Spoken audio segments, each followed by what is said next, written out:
Hello friends, welcome to the SNAI medical classes. Today we will discuss regarding forensic psychiatric and nursing. First we will discuss about what is the forensic psychiatric. Forensic psychiatric क्या होती है? It is a specialised branch of psychiatric that focus on the intersection of mental health and its law. It involve the assessment and treatment of individual involved in legal matters including offenders with mental disorder and victims of crime. ये क्या है? ये जो है एक psychiatric की जो है ब्रांच होती है. इसके अंदर क्या देखने के लिए मिलता है कि पर्सन जो है उसका किसी भी लीगल वगैरह जैसे कि कोई लॉ में तो नहीं है, ठीक है, कोई उसके ऊपर क्रिमिनल एक्ट वगैरह तो उसके ऊपर नहीं लगा है, ठीक है, कुछ ऐसा उसने लीगली क्राइम तो कोई भी मेंटल हेल्थ पर्सन ने नहीं किया है. जो भी मेंटली सिक पर्सन है उसने कोई ऐसा क्राइम वगैरह तो नहीं किया. उसके अंदर जो है वो सही जो एक्टिंग वगैरह कर रहा है वो सही है, उसको डिसऑर्डर प्रेजेंट हो रखा है कि नहीं हो रखा, तो इन सारी चीज़ों के बारे में जो है वो हम इसमें जानते हैं. It involves assessment and treatment of individual involved in legal matters. इसके अंदर पूरा जो है वो असेसमेंट किया जाता है, ट्रीटमेंट किया जाता है. जो भी पर्सन जो है वो कोई भी लीगल मैटर्स में, अगर कोई भी साइकेट्रिक पर्सन या फिर कोई भी मेंटल अनहेल्दी पर्सन जो है वो लीगल मैटर्स में इन्वॉल्व है, या फिर कोई भी पर्सन है जिस पे ये केस वगैरह कोई भी लगा हुआ है, उसको कोई भी मेंटल डिसऑर्डर है, या फिर कोई भी ऐसा विक्टिम है जिसने कोई भी क्राइम किया है, तो उसको कहीं मेंटल सिकनेस नहीं है, उसके अंदर कोई भी ऐसा डिसऑर्डर वगैरह तो नहीं प्रेजेंट है जिसकी वजह से उसने वो क्राइम किया है, तो उसके बारे में पूरा इसमें हम जानते हैं. नेक्स्ट वन है हमारा फॉरेंसिक नर्सिंग. फॉरेंसिक नर्सिंग क्या है? A field of nursing that combines health care with legal and forensic science. ये क्या है? नर्सिंग की फील्ड होती है. इसके अंदर पूरा हेल्थ केयर की जाती है अगर कोई भी पर्सन जो है वो लीगल या फॉरेंसिक साइंस वगैरह उसमें जो है वो इन्वॉल्व होता है. Forensic nurses provide care to patient who are victims और perpetrators of trauma and criminal act while also collecting evidence and working with the legal system. Forensic nurses क्या करती हैं? जो पर्सन जो है वो कोई भी विक्टिम होता है, इसमें जो है वो इससे सफ़र कर रहा होता है, या फिर विक्टिम नहीं है, उसके ऊपर कुछ भी केस वगैरह लगा हुआ है, अगर वो मेंटली सिक पर्सन है तो उसमें उसको जो है वो केयर प्रोवाइड करती हैं. और ड्यूरिंग द केयर प्रोवाइड जब ये कर रही होती है तो उनके कोई ऐसे एविडेंसेस मिल रहे हैं जिसमें हमें हेल्प हो सके, ठीक है, कोई भी उन पर लीगल सिस्टम में जिसमें हमें काम मिल सके, तो जो भी एविडेंसेस जो है during the time of the care वो पेशेंट के वो कलेक्ट करती हैं. नेक्स्ट इसके कंपोनेंट्स क्या होते हैं फॉरेंसिक साइकेट्रिक के? तो फर्स्ट वन है इसमें हम क्लिनिकल केयर प्रोवाइड करते हैं फॉरेंसिक साइकेट्रिक एंड नर्सिंग के अंदर. Assessment and management of mental health disorder in forensic setting. इसमें फॉरेंसिक सेटिंग के अंदर पूरा असेसमेंट किया जाता है केस का और उसका पूरा जो है वो मैनेजमेंट करते हैं. It providing therapeutic intervention to victim and offenders. में पर्सन को जो है वो थेराप्यूटिक पूरी क्लिनिकल केयर जो है वो जो भी लाइक चाहिए होता है, उससे जो भी ट्रीटमेंट चाहिए, जो भी ड्रग्स वगैरह चाहिए, वो पर्सन जो भी कोई भी विक्टिम वगैरह है उसमें साइकेट्रिक पर्सन है उसमें जो है वो इन्वॉल्व है, तो उसको पूरी जो है जैसे नॉर्मल पेशेंट को केयर प्रोवाइड की जाती है इसमें उसको केयर प्रोवाइड करते हैं. Next one legal interface. Understanding legal requirement and processes. इसके अंदर लीगली जो है वो केयर दी जाती है. ऐसा नहीं है कि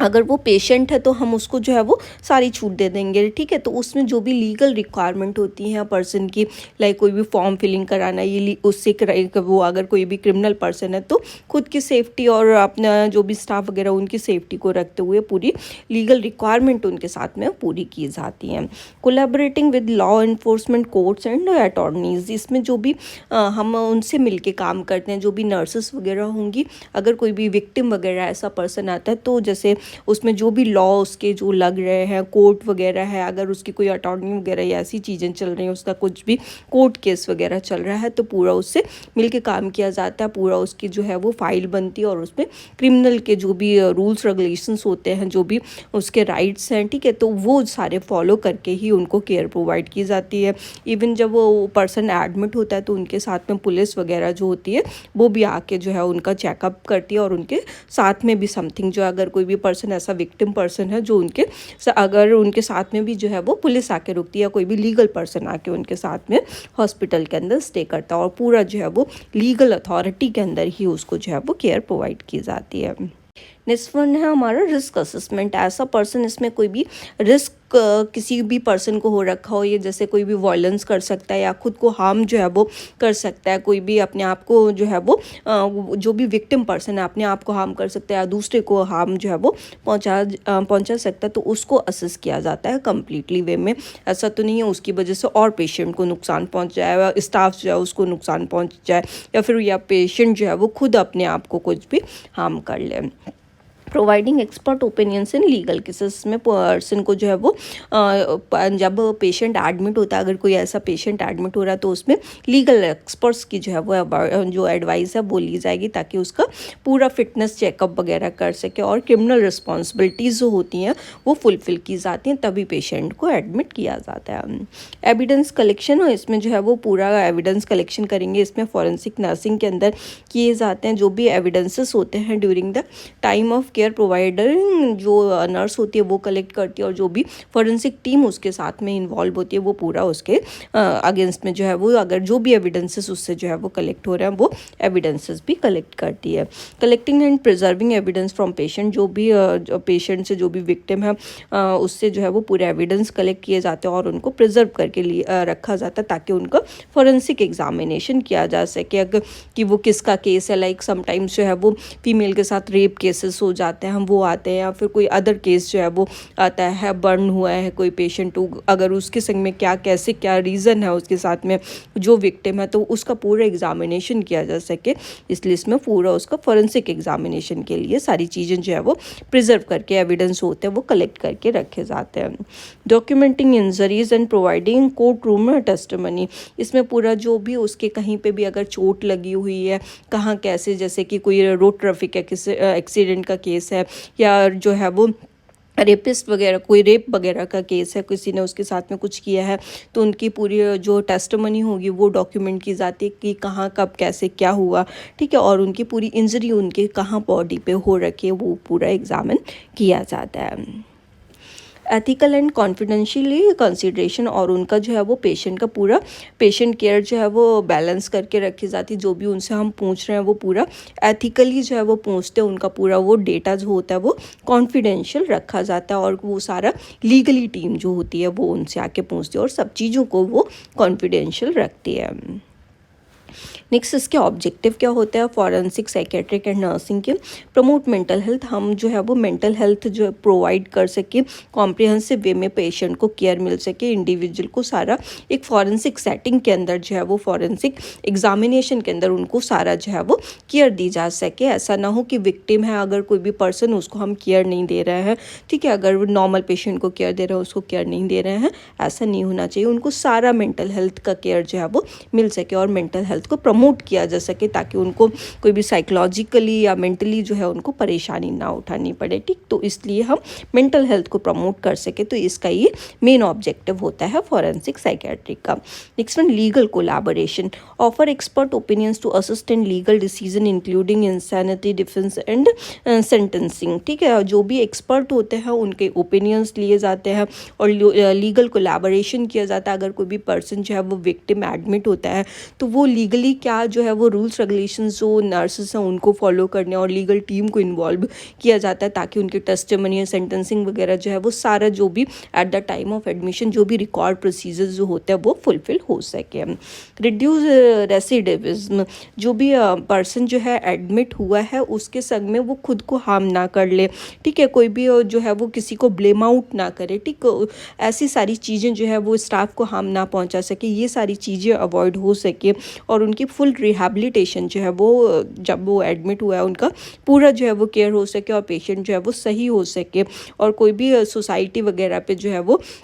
जो भी जिसने भी उसके साथ में किया उसको जो है वो पकड़ा जा सके, तो इसको इंश्योर करने के लिए ये सारी चीज़ें जो है वो इसका मेन ऑब्जेक्टिव होता है। विक्टिम सपोर्ट, जो भी विक्टिम है उसको साइकोलॉजिकल केयर जो है वो मिल सके और जो भी पर्सन जो है जिसने ऐसा किया उसको पकड़ा जा सके और क्राइम जो है वो खुल के सामने आ सके कि किसने कैसा क्या किया है, क्या सीन हुआ है, तो उसको जो भी विक्टिम है उसको हम पकड़ सकें, इसलिए जो है वो इसका मेन ऑब्जेक्टिव रहता है। पब्लिक सेफ्टी, पब्लिक की सेफ्टी जो है वो हम इंश्योर करें। अगर जो भी पर्सन है कोई हाई रिस्क इंडिविजुअल है या फिर जो भी पेशेंट एडमिट हुआ है वो खुद ही क्राइम सीन में अगर इन्वॉल्व है तो वो ऐसी सारी चीज़ें जो है वो प्रिवेंट की जा सके, वो किसी को हार्म ना पहुंचा पाए। तो उससे जो है वो पब्लिक की सेफ्टी वो इंश्योर करना है, स्टाफ की सेफ्टी इंश्योर करना है, कोई भी सोसाइटी वगैरह को उसकी वजह से हार्म ना पहुंचे। Next one, common criminal disorder in forensic psychiatric. क्या जो है वो क्रिमिनल डिसऑर्डर्स जो हैं वो देखने के लिए मिल सकते हैं, जैसे कि बहुत सारे ऐसे केसेस आते हैं जो क्रिमिनल उसमें जो है वो इन्वॉल्व होते हैं। तो ये क्या कॉमन केसेस जो है वो सोसाइटी के अंदर हमें देखने के लिए मिलते हैं। तो ये एंटी सोशल पर्सनैलिटी डिसऑर्डर होते हैं, हो सकते हैं ऐसे केसेस आ सकते हैं जैसे कि लोग जो है वो कोई भी जैसे क्राइम करते हैं, रेप केस में इन्वॉल्व होते हैं, ठीक है, ऐसा काम करेंगे जो सोसाइटी के अगेंस्ट होता है, तो वो किस में जाते हैं, एंटी सोशल पर्सनालिटी डिसऑर्डर कुछ भी उनको हो सकता है। बॉर्डर लाइन पर्सनालिटी डिसऑर्डर हो सकते हैं, किसी को हार्म पहुंचा सकते हैं, खुद को हार्म पहुंचा सकते हैं, तो ऐसे लोग हो सकते हैं। सीजोफ्रेनिक केसेस हो सकते हैं, सब्सटेंस कोई भी यूज़ करता है वो डिसऑर्डर के केसेस आ सकते हैं, या पोस्ट ट्रॉमेटिक किसी ने जैसे किसी के साथ कोई इंसिडेंस हुआ है तो उसके बाद में कोई इंसिडेंस उनके साथ में हो रहा है, स्ट्रेस में चले गए, वो केसेस हो सकते हैं। पैराफीलिया हो सकता है, ठीक है, तो इसमें ऐसे केसेस जो है वो देखने के लिए मिल सकते हैं। डिसोसिएटिव केसेस देखने के लिए मिल सकते हैं। तो डिफरेंट केसेस आते हैं, इनको किसी के कोई ऐसे केसेस होते हैं डिसोसिएटिव या सोमेटिक वाले, तो वो ऐसे आते हैं कि जो मतलब उनके साथ में कुछ नहीं होता, वो जस्ट एग्जामिनेशन के लिए आते हैं और वो अपने जो क्लिनिकली सिम्टम्स हैं वो बताते हैं, ठीक है, लेकिन उनके साथ में रियल में कुछ नहीं होता है, मतलब सिम्टम्स ऐसे प्रेजेंट नहीं निकलते हैं जिनको हम क्लिनिकली डायग्नोज कर सकें।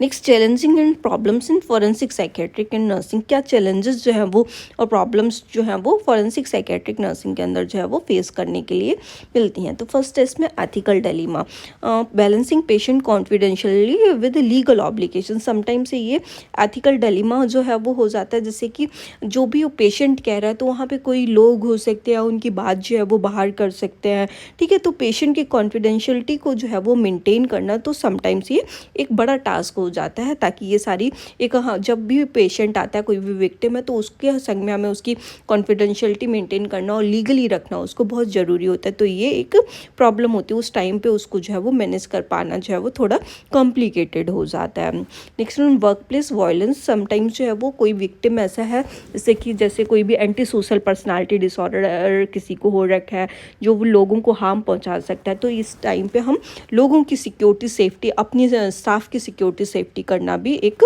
टिपिकल टास्क उस टाइम पे हो जाता है। जैसे कि कोई पेशेंट बहुत अग्रेसिव है, वायलेंस कर सकता है, तो उस टाइम पे ये बहुत टिपिकल टास्क हो सकता है।